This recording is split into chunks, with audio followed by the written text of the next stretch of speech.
Evet.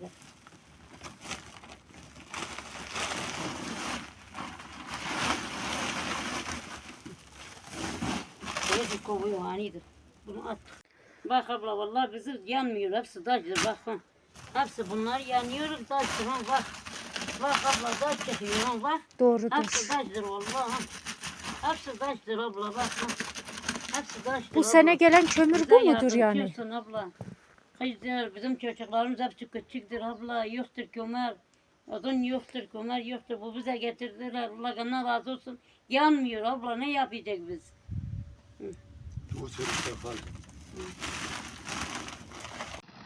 Yani abi gönderdiği kömür bu Allah'tan reva mıdır yani? Bu taştır ha vallahi.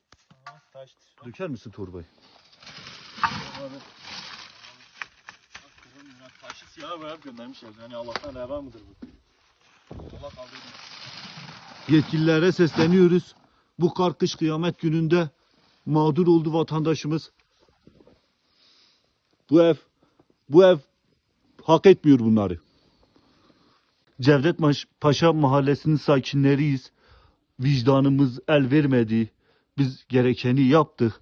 Ama Allah rızası için milli olan bir servetimizi bu şekilde taş olarak böyle garibanlara verenlere Allah kabul etmesin. Abiyle Allah rızası için siz de söyleyin. Siz de komşusunuz. Komşuluk hakkınızı Bu konuşun. gariban adam bizim komşumuzdur.